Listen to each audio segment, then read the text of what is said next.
क्या गजब का। कल आपने कैकेयी का चरित्र तो सुना था, आज मैं आपको सुमित्रा जी का और कौशल्या जी का चरित्र सुना रहा हूं, समर्पण की बात। सुमित्रा जी कहती हैं, कल मैंने सुनाई थी चौपाई, आज भी सुन लीजिए। सुमित्रा जी ने लक्ष्मण जी से क्या कहा कि पुत्री बती जुबे ती जग सोई, रघुबर भगत जासु सुखी होई। पुत्र पति ती जग सोई, रघुबर भगत जासु सुत होई।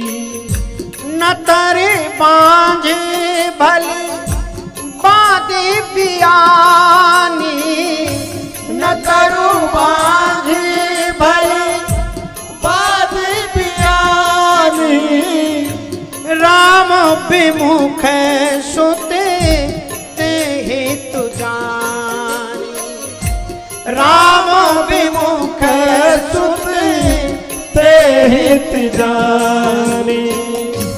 तनय मातु पितु।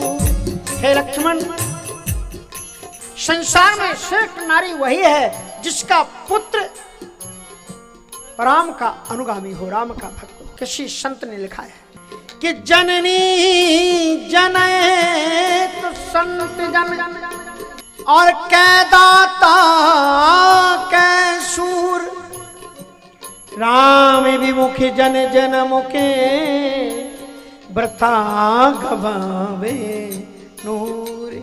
इस संसार की माताओं, अगर पुत्र पैदा करना तो तीन प्रकार के ही पुत्र पैदा करना, या तो संत पैदा करना, और कै दाता कि हरिश्चंद्र जैसा दानी पैदा करना, नहीं तो ऐसा युद्ध वीर बांकुरा पैदा करना जो हंसते हंसते अपने देश की सीमाओं पर अपने प्राणों की बलि चढ़ा दे और कह जाए अपने देश के लिए कि तेरा वैभव अमर रहे माँ, हम दिन चार रहे न रहे, ए माँ भारती तेरा श्रृंगार होता रहे। ये सपूत में फूल बन करके तेरी बलि वेदी पर अपने आप को समर्पित।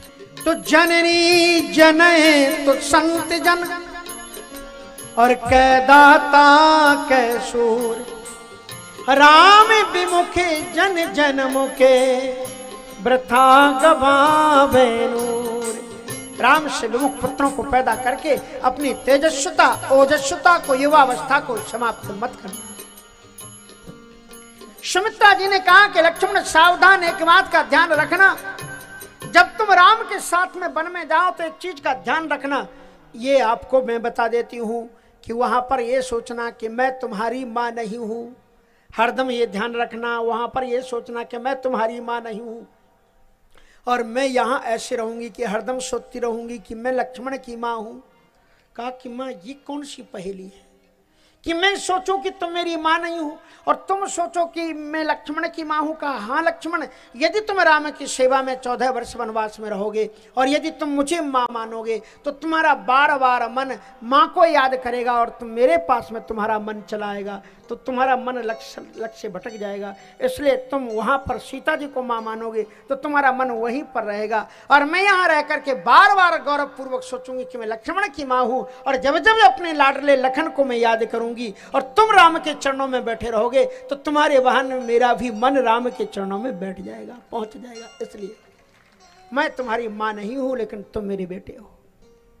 सकल प्रकार विकारे बिहाई, मन क्रम वचन करहु सेवकाई, काम क्रोध ईर्षा मद मोहू, और जन सपने हूँ इनके बस हो। हे लक्ष्मण, मेरा उपदेश है, काम क्रोध मद और लोभ के स्वप्न में भी वशीभूत मत होना।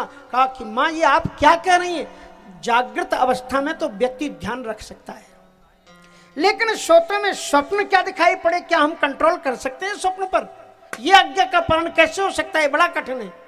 लक्ष्मण जी ने एक पल सोचा और फिर माँ के चरणों में हाथ रखा, कहा कि माँ मैं आपको वचन देता हूँ, मैं कभी भी स्वप्न के वशीभूत नहीं होऊंगा, मैं कभी भी इन विकारों के वशीभूत नहीं होऊंगा। बोले कैसे नहीं होगा? कहा कि ये स्वप्न आएंगे तब तो होऊंगा, इसलिए मैं स्वप्न देखूंगा ही नहीं। अब आदमी अगर सो जाए तो क्या तुम्हारा कंट्रोल है कि स्वप्न आएगा कि नहीं आएगा? का सोने पर तो कंट्रोल होगा। इसलिए माँ, मैं आपके चरणों में हाथ रख करके आज वचन देता हूँ कि जब तक भैया के साथ 14 वर्ष वन में हूँ, मैं सोऊंगा ही नहीं ताकि मुझे स्वप्न आए ही नहीं। यह है लक्ष्मण, जिसकी पूजा आज मंदिर मंदिर में, घर घर में राम के साथ में होती है। दक्षिणे लक्ष्मणो यस्य, राम की झांकी का शुभारंभ लक्ष्मण से होता है। दक्षिणे लक्ष्मणो यस्य वामे च जनकात्मजा, पुरतो मारुतो यस्य तम वंदे रघुनंदनम। तीनों तैयार हुए हैं और वनवासियों का तीनों तैयार होकर के दशरथ जी के पास आए। दशरथ जी उन्हें खड़े हुए देख करके अत्यंत रोए, तड़फे। सीता जी को गोद में लगा करके कहा कि तुम कहो तौ न दीन वनवासु, तुमको तो वनवास नहीं दिया गया है, तुम क्यों तैयार हो गई हो? यदि राजा जनक मुझे कदाचित मिल गए तो मैं क्या जवाब उनके सामने दूंगा कि मैंने उनकी बेटी को कैसे रखा? इसलिए सीता तुम मत जाओ। पर सीता जी ने भी कोई जवाब नहीं दिया। तो उसके बाद में केकई ने तत्काल निर्देश दिया, मंत्रा से कहा इनको वस्त्राभूषण दिए जाए। और फिर मंत्रा 3 थाल सजा करके लाई। सब में मोटे मोटे ऋषियों जैसे वस्त्र थे, मोटे और कपड़े के बने हुए, और 3 थाल, एक राम जी को, एक लक्ष्मण जी को, एक सीता जी को दिया।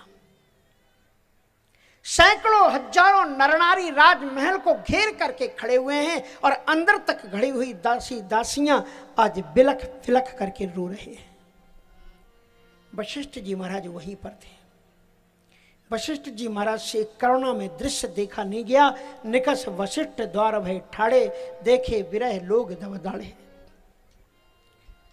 राम जी को जब वो थाली दी गई तो आज भगवान श्री राम जी ने पहली बार अपने हाथों से सहस्त्रों सहस्त्रों नरनारियों के समक्ष अपने घुंघराले सुकोमल बालों के ऊपर से नीलमणि उतार करके जब नीचे रखा तो दासी दास चीख मार करके धरती पर गिर पड़े। श्री राम जी ने बाजू बंद उतारे। श्री राम जी ने जितनी अंगूठियां थी उतार करके रख दी। केवट के सामने अंगूठी सीता जी ने दी है, राम जी के पास कोई अंगूठी नहीं थी। अंगूठियां भी उतार करके रखी है, बाजू बंद, कड़े सब उतार करके रखे। श्री राम जी भरी सभा में लोगों के सामने अपने रेशमी वस्त्र, मखमली वस्त्रों को उतार करके मोटे और पुराने कपड़ों को जब पहने, कितने लोग बेसुध होकर के गिर पड़े। लक्ष्मण जी ने भी रोते रोते भैया को देखते हुए अपने वस्त्रों को उतार दिया और मोटे पुराने कपड़ों को पहन लिया।